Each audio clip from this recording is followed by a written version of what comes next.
Salut à tous. Alors cette semaine, je vous propose un petit point sur l'atelier mouton. Alors on va se contenter de faire un petit point sur ce qui reste en bergerie.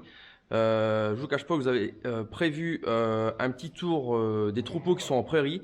Mais le problème c'est qu'on a un vent de malade depuis quelques jours et il n'y a pas eu moyen de faire de vidéo en plein air. Étant donné que j'ai pas de micro, vous aurez rien compris et j'aurai encore pris un tas de commentaires à la con.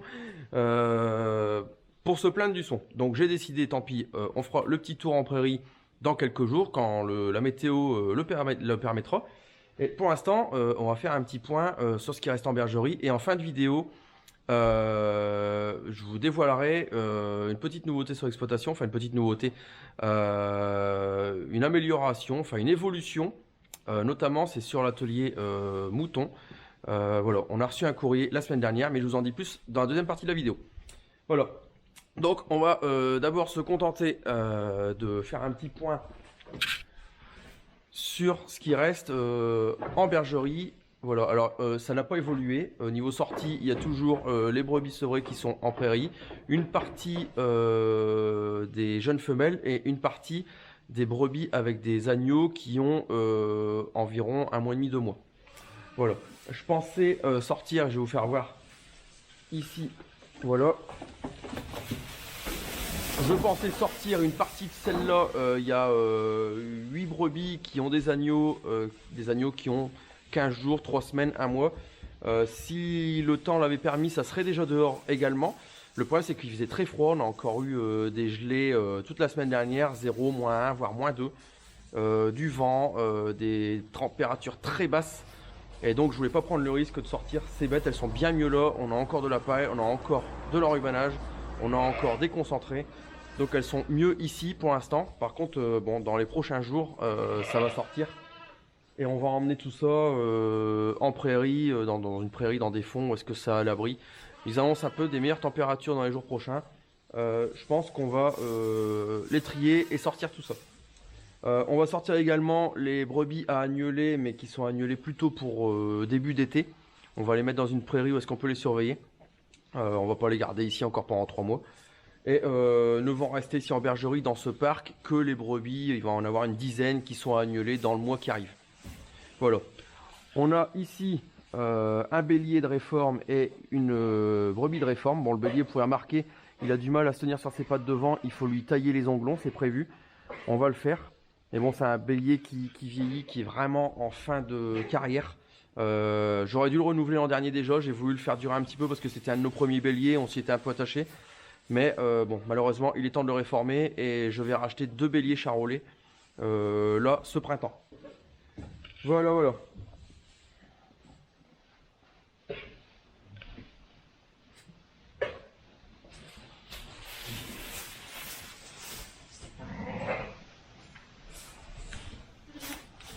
Vous pouvez voir ici, voilà, une brebis qui va agneler dans les jours prochains. Je vais regarder. Vous pouvez la voir. Voilà. Alors la vulve qui se dilate, le pic qui est bien tendu. C'est une brebis qui dans la semaine qui arrive, elle va être agnelée. Donc c'est une brebis qui restera ici hein, et qui sortira beaucoup plus tard. Ici on arrive sur notre lot d'agneaux qui sont en engraissement. Bon, on est plutôt en fin d'engraissement. Hein. Les premiers vont partir dans 10-15 jours. Je pense que ouais, les premiers vont partir pour la semaine avant la Pentecôte. Et puis les autres, je vais dire que allez, pour la fin juin, tout sera parti. Donc là, il y en a encore 60. Quelques-uns, les premiers sont partis il y a quelques jours. On en a vendu quelques-uns. Mais bon, le gros va partir dans le mois qui arrive. Voilà, voilà. Je vais voir un petit peu ça.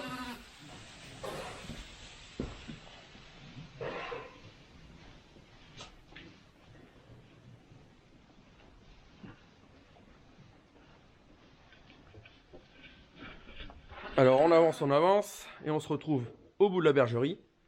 Alors vous allez me dire, qu'est-ce que c'est que ça? Alors si on peut voir, les queues ont été coupées. C'est tout simplement dans le lot d'engraissement, on a récupéré il y a quelques jours, quelques semaines maintenant, les femelles. On a sélectionné 12 femelles qui nous plaisaient bien pour faire le renouvellement. Alors vous allez me dire, sur un troupeau de quasiment 120 brebis, ça fait que 10%. Ouais, on garde que 12 femelles pour le renouvellement, et puis il y en aura même de trop. Tout simplement parce qu'on a un troupeau qui est jeune, à une moyenne d'âge des brebis qui est aux alentours de 2 ans. Donc on a très peu de réformes, hein. Cette année on va réformer 4 ou 5 brebis. Donc les 12 vont largement faire l'affaire, on pourra même augmenter encore un petit peu le troupeau. Voilà. Donc ça, bah voilà, on a passé un peu de temps. On a trié, sélectionné celles qui nous plaisaient déjà d'un aspect physique. On a ensuite recoupé les informations avec les informations qu'on détient de la mère, voire de la grand-mère, pour voir les qualités maternelles, les qualités bouchères également. Et voilà, on se base pas, on va dire qu'il y a un tiers de physique à l'œil, un tiers où on se base sur les qualités de la mère, et puis un tiers aussi peut-être au niveau de la race et du père, parce qu'on a aussi les pères. Donc voilà, on a gardé, voilà, il y a du croisé charolais Suffolk, et on a là du charolais Texel également.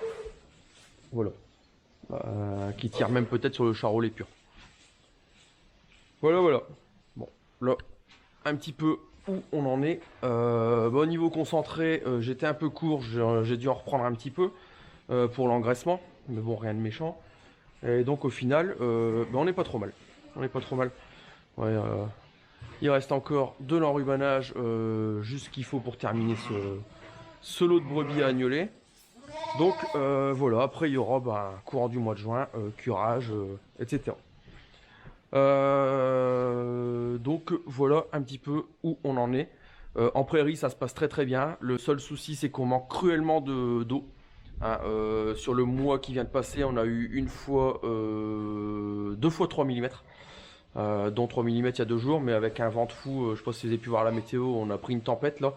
On a relevé sur les côtes à 1 heure de route d'ici un peu plus de 130 km/h. Et ici chez nous, des rafales à 90-92 km/h. Donc les 3 mm qui sont tombés, bah, 1 heure après, ça n'y paraissait plus. Et donc on manque cruellement d'eau et on va manquer rapidement d'herbe dans les prairies. Donc ça je vous prévois dans les jours prochains. On prévoira tour de plaine, tour de prairie. On fera une longue vidéo là-dessus. On fera le tour de tous les prairies qui sont à faucher. Également, on ira voir un petit peu à quoi ça en est au niveau stade pour savoir si on peut faucher la première coupe ou pas. Et donc voilà, mais ça dans la prochaine vidéo. Voilà, bon, ce que je vous propose, c'est qu'on se retrouve au bureau et je vous dis tout sur ce qui nous est arrivé comme courrier et sur la bonne nouvelle. Allez, au bureau. Bon voilà, on se retrouve au bureau, on est rentré. Et donc ce dont je veux vous parler, ce que je disais dans le début de vidéo et dont je vais vous parler donc dans la deuxième partie, ça se trouve là-dedans. Voilà, dans ce courrier que je vais vous détailler après, et ça nous annonce que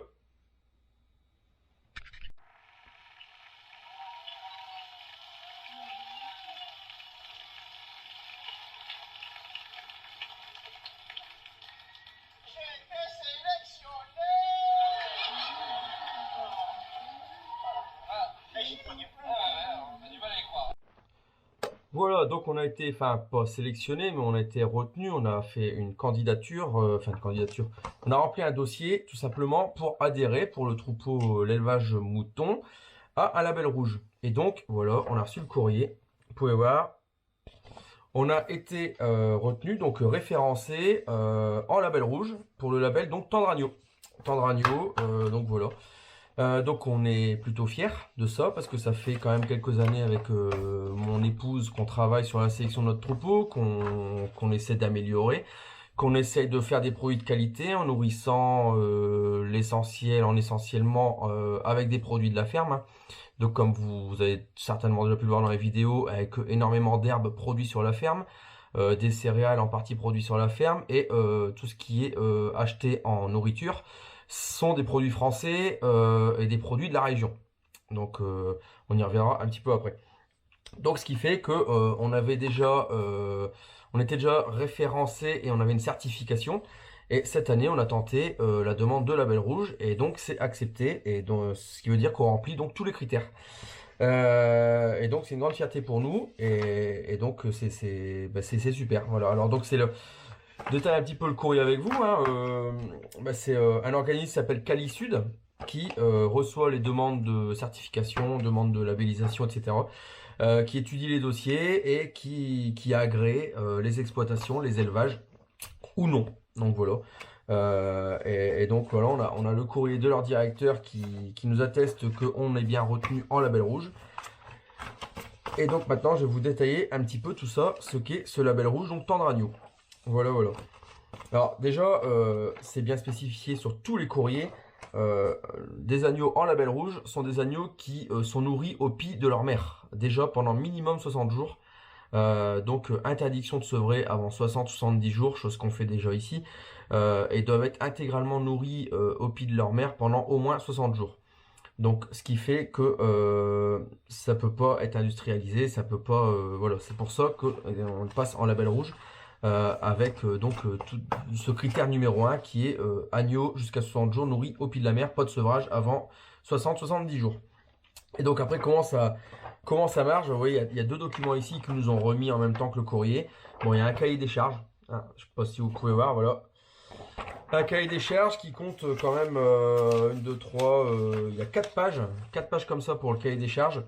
Donc vous pouvez voir que là c'est un poids de carcasse minimum de 13 kg. Bon, ici on sort jamais des agneaux de 13 kg. Nous on appelle ça des sécheresses ou des écalettes, comme on dit par chez nous, des agneaux de 13 kg. Nous on fait des agneaux plutôt au minimum 18-20 kg et jusqu'à 23-24 kg de carcasse. On a avec des croisements charolais sur des brebis Texel et Suffolk. Donc pour les finir, pour avoir des belles carcasses classées U, on est obligé de les pousser un petit peu et on sort plutôt des carcasses au-dessus de 20 kg. Donc voilà, et vous voyez, qui ont un âge pour la vente de 70 à 210 jours. Hein, voilà, jusqu'à 240 jours pour les femelles. Pourquoi? Parce que les femelles mettent un petit peu plus de temps à pousser que les mâles. Voilà, élevage plein air, bon, ou semi-plein air comme on fait. C'est-à-dire que nous, on est en bergerie que l'hiver pendant la mauvaise période. Tout le reste du temps, c'est dehors. Et finition des agneaux, parfois quand même à la bergerie, comme vous avez pu le voir. Donc tout ce qui est identification doit tout être fait dans les règles, les règles européennes, les règles françaises, avec les boucles d'oreilles, traçabilité de A à Z et tout ça. Bon, je vais vous passer un petit peu tout le détail hein, de tout ça. On a aussi, voilà, on doit être sur une litière dite naturelle, donc litière sur paille. On n'aurait pas le droit d'élever ça sur du béton ou autre chose.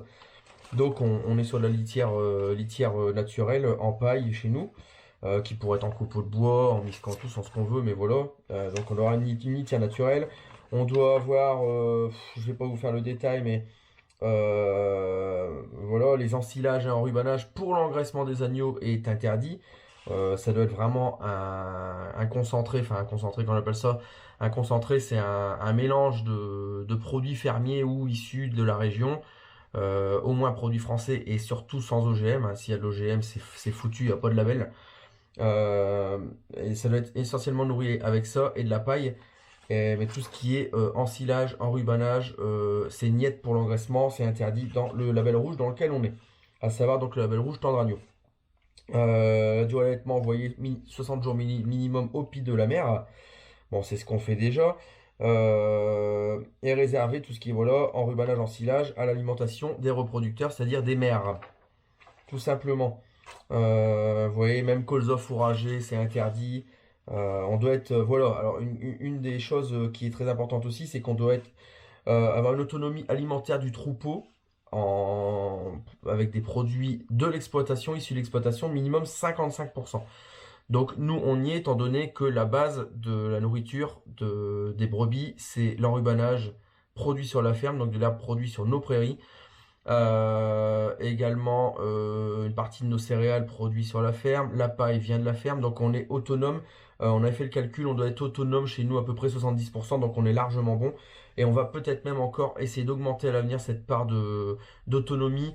On y reviendra dans les mois à venir, mais en sursemant peut-être quelques légumineuses dans des prairies de fauche pour être plus autonome en protéines, en essayant d'acheter moins de tourteaux justement, et réimplanter, ça va être fait normalement dans la rotation cette année 2021-2022, implanter de l'orge ou escourgeon dans notre rotation pour garder cette céréale, pour faire la base de la ration avec l'herbe de notre troupeau.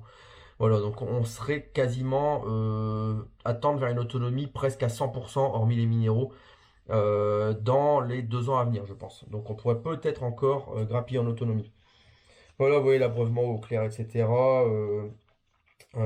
Litière végétale, vous voyez, je disais naturel, mais litière végétale. Des surfaces par bête à respecter qui sont un petit peu au-dessus des surfaces européennes.